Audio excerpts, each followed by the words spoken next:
Israel ने Gaza पर फिर से हवाई हमले किए हैं। हवाई हमले में 33 फिलिस्तीनियों की मौत हो चली है। गाजा की बड़ी बड़ी इमारतें मलबे में तब्दील हो गई। अब तक गाजा में 100 से अधिक ठिकानों पर हमला हो चुका है। इजराइल और हमास के बीच करीब 2 साल से चल रहे संघर्ष में गाजा के हालात बद से बदतर हो गए हैं। इजरायली हमलों में अब तक हजारों लोगों की मौत हो चुकी है। वहीं बड़ी बड़ी इमारतें मलबे में तब्दील हो गई। एक बार फिर इजराइल ने गाजा में हवाई हमले किए, जिसमें कम से कम 33 फिलिस्तीनी नागरिकों की जान चली गई, जिनमें बच्चे भी शामिल हैं। रविवार को अस्पताल अधिकारियों ने जानकारी दी। इजरायली सेना ने कहा कि उसने पिछले दिन गाजा में 100 से अधिक ठिकानों पर हमला किया है। ये हमला ऐसे समय में हुआ है जब इजराइल के प्रधानमंत्री बेंजामिन नेतन्याहू युद्ध विराम की कोशिशों को आगे बढ़ाने के उद्देश्य से व्हाइट हाउस में वार्ता के लिए वॉशिंगटन जाने की तैयारी कर रहे हैं। दरअसल ट्रंप ने शुरुआती 60 दिनों के युद्ध विराम की योजना पेश की है, जिसमें गाजा में मानवीय आपूर्ति में वृद्धि के बदले हमास द्वारा बंधक बनाए गए लोगों की आंशिक रिहाई शामिल है। प्रस्तावित युद्ध विराम में 21 महीने से जारी युद्ध को पूरी तरह समाप्त करने के लिए वार्ता की बात भी कही गई है।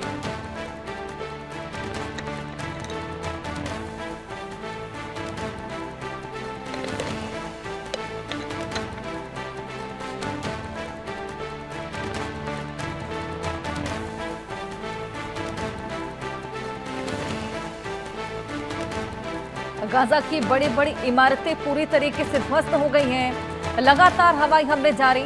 33 फिलिस्तीनियों की मौत इन हवाई हमले में। बड़ी बड़ी इमारतें मलबे में तब्दील हुई हैं। 100 से ज्यादा ठिकानों पर हमला किया गया है। 33 फिलिस्तीनियों की मौत और गाजा पर इजराइल का ये बेहद बड़ा हमला। हमारे साथ हमारे सहयोगी आदित्य वाधवान जुड़ गए हैं, उनसे और जानकारी लेंगे। आदित्य, क्या रिसेंट अपडेट है, क्या कुछ वहां पर चल रहा है? जी हर्षा, अगर आप देखेंगे तो इजराइल के हमले कहीं अभी रुकते हुए नजर नहीं आ रहे। अभी हम देख रहे हैं कि आए दिन इजराइल जो है बमबारी कर रहा है गाजा पर, गाजा के बड़े शहरों, गाजा की जितनी बड़ी इमारतें हैं।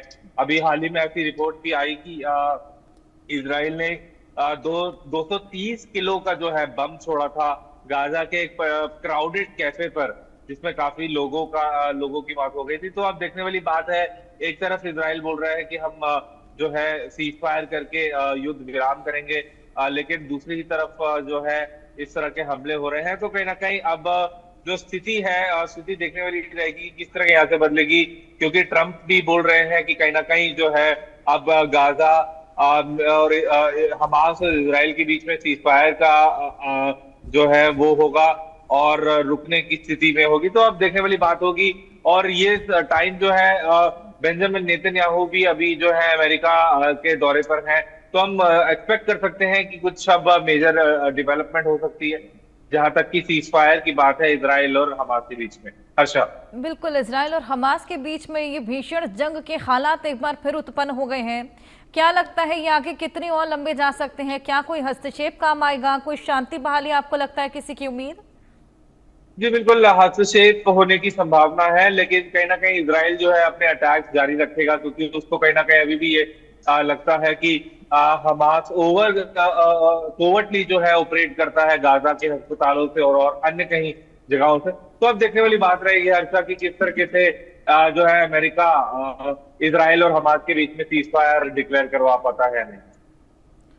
बिल्कुल, ये देखना होगा आगे हस्तक्षेप कितना काम आता है, क्या शांति बहाल हो पाती है या नहीं। लेकिन फिलहाल 100 से ज्यादा ठिकाने जहां पर हमला देखा गया है, 33 फिलिस्तीनियों की यहां पर मौत हुई है। और इसके अलावा हवाई हमले लगातार जारी। हालांकि यहां पर लगातार हस्तक्षेप की मांग भी की जा रही है। ऐसे में क्या लगता है आदित्य, कितनी और ये जंग लंबी खींचेगी? जी अभी हर्षा, इस बात को थोड़ा कहना मुश्किल रहेगा कि कितना और जो है अभी ये जंग रहेगी, लेकिन देखने वाली बात होगी कि हस्तक्षेप करने के बाद और बातचीत करने के बाद क्या निकल के आता है दोनों पक्षों में। क्या हमास और इजराइल एक दूसरे के खिलाफ में जो उनका मिसट्रस्ट है वो उस पे कहीं ना कहीं एक बात हो सकती है, जिससे ये जो इजरायली हमले हैं गाजा में रुके। क्योंकि हमास ने भी ये चीज कही है कि अगर इजराइल पूरे तरीके से हमले नहीं रोकता तब तक सीज फायर की बात नहीं होगी। तो अब देखने वाली बात रहेगी। बिल्कुल, ये देखने वाली बात। बहुत शुक्रिया आदित्य तमाम जानकारियां साझा करने के लिए।